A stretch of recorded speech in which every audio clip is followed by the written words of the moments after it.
Hi, welcome to Sherin's kitchen. இன்றைக்கி நம்ம கிச்சனில் பிரியாணி பண்ண போகிறோம். பாசுமதி அரிசியில் எப்படி குலையாமல் மட்டன் பிரியாணி பண்ணுறது அப்படிங்கிறது தான் இன்றைக்கி பார்க்க போகிறோம். 1/2 கிலோ அரிசி, அதில் தான் பிரியாணி பண்ண போகிறேன். 1/2 கிலோ அரிசி, முதல்ல அரிசி எடுக்கிறது வந்து 1/2 கிலோ அரிசி எடுத்தீங்களோ இல்லை 1 கிலோ அரிசி எடுத்தீங்கனாலும் சரி, அதை ஒரு பாத்திரத்தில் போட்டுக்கோங்க. இல்லைன்னா ஒரு படியில் கூட நீங்கள் போட்டு அதில் எந்த அளவு இருக்குன்னு பார்த்துட்டு அதில் தண்ணி ஊற்றுறதுக்கு பார்த்துக்கணும். இப்போ நான் இந்த கிண்ணத்தில் வந்து இந்த அளவுக்கு இருந்தது 1/2 கிலோ அரிசி, அதை தான் ஊற வச்சுருக்கேன். இப்போ 20 நிமிஷம் கிட்ட அரிசி ஊறிட்டு இருக்கு. 1/2 கிலோ அரிசிக்கு 1/2 கிலோ மட்டன் வேக வச்சிருக்கேன். மஞ்சத்தூள் எல்லாம் போடாமல் உப்பு கொஞ்சம் தண்ணி மட்டும் ஊற்றி வேக வச்சு எடுத்து வச்சிருக்கேன். இப்போ மட்டன் வந்து நல்லா வெந்துருச்சு. எடுத்து பார்த்துட்டு நம்ம தாளிக்கிறது தான். பாருங்க, உப்பு மட்டும் போட்டு தான் வேக வச்சிருக்கேன். அதே போல் மட்டன் வேக வைக்கிறது வந்து நல்லா குலைவாக வேக வச்சிடாதீங்க. நீங்கள் ஒரு மட்டன் வேக வைக்கிறதுக்கு ஒரு 5 விசில் விட்டீங்க அப்படின்னு பார்த்தீங்கன்னா, பிரியாணிக்கு வேக வைக்கிறப்போ வந்து ஒரு 2 விசில் இல்லைன்னா 3 விசில் மட்டும் வேக வச்சு 3/4 பக்குவத்துக்கு மட்டனை வேக வச்சு எடுத்துக்கோங்க. அப்போ தான் நம்ம பிரியாணி தாளித்து வேக வைக்கிறப்போ, அரிசியெல்லாம் போட்டு வேகிறப்போ அந்த பிரியாணிக்கு வந்து அந்த மட்டன் வந்து கரெக்டான அளவில் இருக்கும். இல்லைன்னா ரொம்ப குலைவாக வேக வச்சிட்டிங்கன்னா என்ன ஆகுனா, நம்ம பிரியாணி ரெடியாக இருக்குள்ள அந்த கறியெல்லாம் தனித்தனியாக பிரிஞ்சு வந்து அதாவது நூல் நூலாக இருக்கிற மாதிரி ஆயிரும். கீமா பிரியாணி மாதிரி ஆயிரும்னே வச்சுக்கோங்களேன். அந்த மாதிரி ஆயிரும். அதனால ஒரு 3/4 பக்குவத்துக்கு, அரை பக்குவத்துக்கு கூட நீங்கள் வேக வைக்கலாம். ஒரு சிலருக்கு வந்து மட்டன் நல்லா வேகணும் அப்படின்னு எதிர்பார்ப்பாங்க இல்லையா, அதனால ஒரு 3/4 பக்குவத்துக்கு வேக வச்சு எடுத்துக்கோங்க. நான் அப்படி தான் வேக வச்சிருக்கேன். அப்புறம் வந்து மஞ்சத்தூள் ஏன் போடலை அப்படின்னு பார்த்தீங்கன்னா, பிரியாணி வந்து மஞ்சள் கலரில் ஆயிரும். அதனால பிரியாணியோட கலர் வந்து மஞ்சளாக இருந்தாலே நமக்கு பார்க்குறதுக்கே பிடிக்காது இல்லையா, அதனால மஞ்சள் தூள் போடாமல் தான் வேக வச்சு எடுத்திருக்கேன். பிரியாணி தாளிக்கிறதுக்கு முன்னாடி மசாலா ரெடி பண்ணிக்கலாம். அதுக்கப்புறமா நம்ம தாளிச்சு விட்டுறலாம். இந்த பிரியாணி வந்து கொஞ்சம் வேறு ஸ்டைலில் பண்ண போகிறேன். நம்ம முன்னாடி எப்போவுமே பண்ணுவோம் பார்த்தீங்களா, அந்த மாதிரி பிரியாணி கிடையாது. இது கொஞ்சம் வித்தியாசமாக இருக்கும். ஏன் நீங்கள் அந்த பிரியாணி ஒரு மாதிரி சொன்னீங்க, இந்த பிரியாணி ஒரு மாதிரி சொன்னீங்க அப்படின்னு நினைப்பீங்க. ஒவ்வொரு பிரியாணியும் ஒவ்வொரு ருசியில் இருக்கணும் இல்லையா, அதனால தான். எல்லா பிரியாணியும் ஒரே மாதிரி செஞ்சுட்டு இருந்தால் நமக்கே போர் அடிச்சிடும். அதனால கொஞ்சம் டிஃப்ரெண்ட்டான டேஸ்ட்டில் இருந்தால் நல்லா இருக்கும் இல்லையா, அதனால தான் இது கொஞ்சம் டிஃப்ரெண்ட்டாக செய்யலாம். வறுக்கிறதுக்கு ஒரு பாத்திரம் வச்சு ஸ்டவ் ஆன் பண்ணிடலாம். அதுக்கு என்னென்ன மசாலா அப்படிங்கிறத பார்க்கலாம். மிளகு சேர்த்துக்கிறேன்.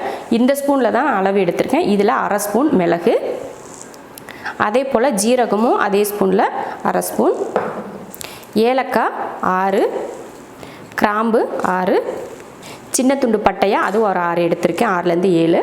அப்புறமா பிரிஞ்சி இலை.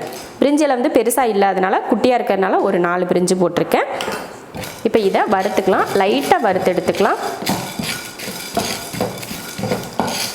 அவ்வளோதான், வறுத்தாச்சு. இதை மிக்ஸி ஜாரில் மாற்றிடலாம். இப்போ ஸ்டவ் ஆஃப் பண்ணிடலாம்.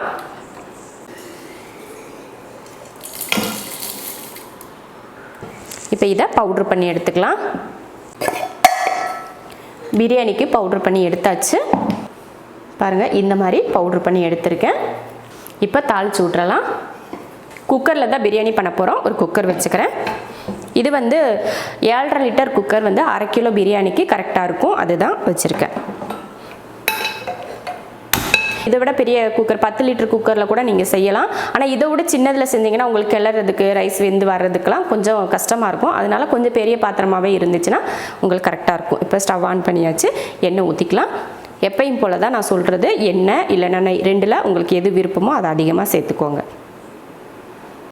இப்போ வந்து எண்ணெய் காஞ்சிருச்சு. நம்ம தாளிக்கிறதுக்கு எடுத்துக்கலாம். இதில் வந்து நம்ம பட்டை, கிராம்பு, ஏலக்காய் எதுவும் போட்டு தாளிக்க தேவையில்லை.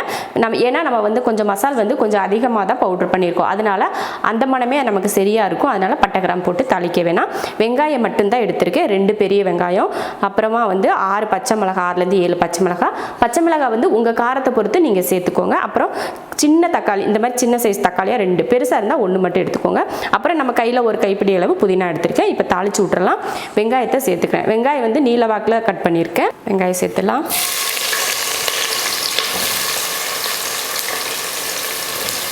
அடுத்து பச்சை மிளகாய் சேர்த்துக்கலாம். பச்சை மிளகாயை பாருங்கள், இந்த மாதிரி கீறிட்டு சேர்த்துருக்கேன்.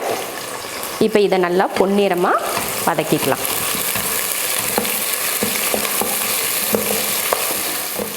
வெங்காயம் பாருங்கள், இந்த அளவுக்கு நல்லா கலர் மாதிரி வதங்கணும். இப்போ இதில் நம்ம பவுட்ரு பண்ண பார்த்திங்களா மசாலா, அவையே சேர்த்துடலாம். கரெக்டாக தான் நான் அரைச்சிருக்கேன், அதனால் எல்லாத்தையுமே சேர்த்துக்கலாம். சேர்த்துட்டு வதக்கி விட்ருங்க.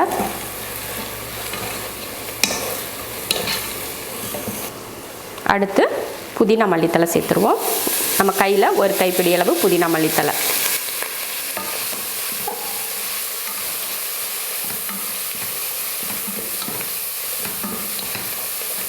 அடுத்து தக்காளி, சின்ன தக்காளியாக 2 தக்காளி.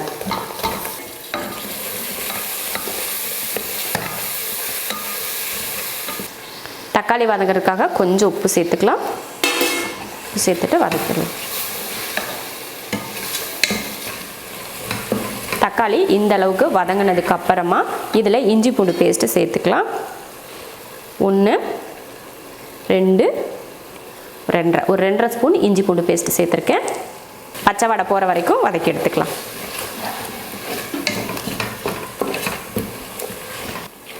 இப்போ வந்து இஞ்சி பூண்டு பேஸ்ட்டு போட்டு வந்து நல்லா வதங்கிருச்சு பாருங்கள், நல்லா மணம் வர ஆரம்பிச்சிருச்சு.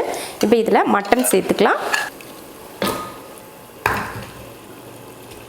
மட்டன் சேர்த்து கலந்துடலாம்.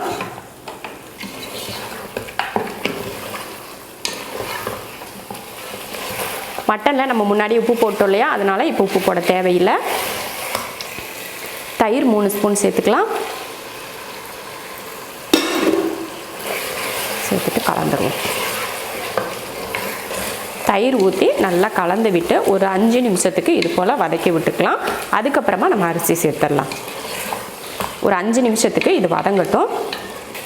அப்புறமா இதில் உங்களுக்கு காரத்துக்கு மிளகாத்தூள் போடணுன்னா நீங்கள் சேர்த்துக்கோங்க. ஒரு 1/2 ஸ்பூன் இல்லைன்னா 1 ஸ்பூன் அளவுக்கு மிளகாத்தூள் சேர்த்துக்கோங்க. இல்லை பச்சை மிளகாயில் இருக்க காரம் போதும் அப்படின்னு நினச்சிங்கன்னா போட தேவையில்லை. எனக்கு வந்து பச்சை மிளகாயில் இருக்க காரமே போதும் அப்படின்றதுனால நான் மிளகாத்தூள் சேர்த்துக்கல. பாருங்கள் நல்லா வதங்கிருச்சு. மட்டன் வேக வச்ச தண்ணி இந்த கிண்ணத்தில் 1/2 கிண்ணம் தண்ணி இருக்குது. அதில் இன்னும் கொஞ்சம் எக்ஸ்ட்ரா தண்ணி சேர்த்துக்கலாம். பார்த்திங்களா, கரெக்டாக 1 கிண்ணம். இப்போ ஊற்றிடலாம். அடுத்து அரிசி சேர்த்துடலாம்.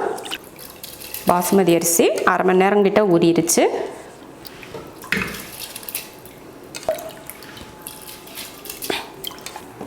இப்போ உப்பு சேர்த்துக்கலாம். நம்ம மட்டன் வேக வைக்கிறப்போ உப்பு போட்டிருக்கோம். அதே போல் அந்த மட்டன் தண்ணிலையும் உப்பு இருக்கும். உப்பு பார்த்துட்டு சேர்த்துக்கோங்க. நான் ஒரு 1/4 உப்பு அளவுக்கு தான் சேர்க்குறேன். இப்போ கலந்து விட்டுருவோம். உப்பு போட்டதுக்கப்புறமா ஒரு 1/2 லெமனை புழிஞ்சு இதில் சேர்த்துக்கோங்க. சேர்த்துட்டு கலந்து விட்டுறலாம். அவ்வளோதான், கலந்தாச்சு. இந்த கிண்ணத்தில் 1 கிண்ணம் இந்த அளவுக்கு அரிசி போட்டோம் இல்லையா, அதில் கரெக்டாக அந்த அளவுக்கு தான் நான் தண்ணி சேர்த்து, மட்டன் தண்ணியும் நம்ம நார்மலாக தண்ணியும் சேர்த்து கரெக்டாக 1 தான் ஊற்றினேன். எதுக்காகனா எப்பயுமே நம்ம பிரியாணிக்கு வந்து 1க்கு 1 தான் தண்ணி ஊற்றுவோம். அதனால தான் தண்ணி அந்தளவுக்கு ஊற்றிருக்கேன். ஏற்கனவே நமக்கு மட்டன் வந்து முன்னாடியே நல்லா வெந்துருச்சு பார்த்திங்களா, அதனால எக்ஸ்ட்ராலாம் மட்டன் வேகணும் அப்படின்றதுல இந்த அரிசியோட சேர்த்து மட்டன் வெந்துக்கிட்டால் போதும். அதனால தான் நான் தண்ணி கம்மியாக ஊற்றிருக்கேன். அப்போ தான் அரிசி வந்து உடையாமல் வரும். இப்போ வந்து ஒரு கொதி வரட்டும், மூடி வச்சு நம்ம ஒரு விசில் விட்டுக்கலாம். நல்லா கொதிக்க ஆரம்பிச்சிருச்சு பாருங்கள். லைட்டாக ஒரு கிளறி விட்டுக்கோங்க. உப்பு இந்த டைமில் சரியாக இருக்கான்னு பார்த்துட்டு குக்கர் மூடி போட்டுக்கோங்க. இப்போ உப்பெல்லாம் வந்து நமக்கு கரெக்டாக இருக்குது, அதனால் இப்போ மூடி போட்டுடலாம். இப்போ குக்கர் விசில் போட்டுக்கலாம். குக்கர் மூடி வச்சு விசில் போட்டாச்சு. ஹை ஃப்ளேமில் 2 விசில் விட்டு ஆஃப் பண்ணிக்கோங்க. 2 விசில் விட்டு ஆஃப் பண்ணி ஸ்டீமும் இறங்கிருச்சு. இப்போ இதை ஓப்பன் பண்ணி பார்க்கலாம்.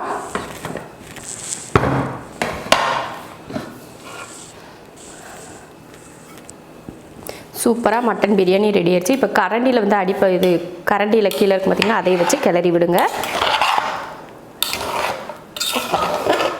பாருங்கள், அடியே பிடிக்கல. ரைஸும் பார்த்திங்கன்னா எவ்வளோ சூப்பராக வெந்து வந்திருக்கு பாருங்கள். ரைஸ் பாருங்கள், ஒன்று அப்படியே முழுசாக இருக்கிறது உங்களுக்கு நல்லா தெரியும்னு நினைக்கிறேன்.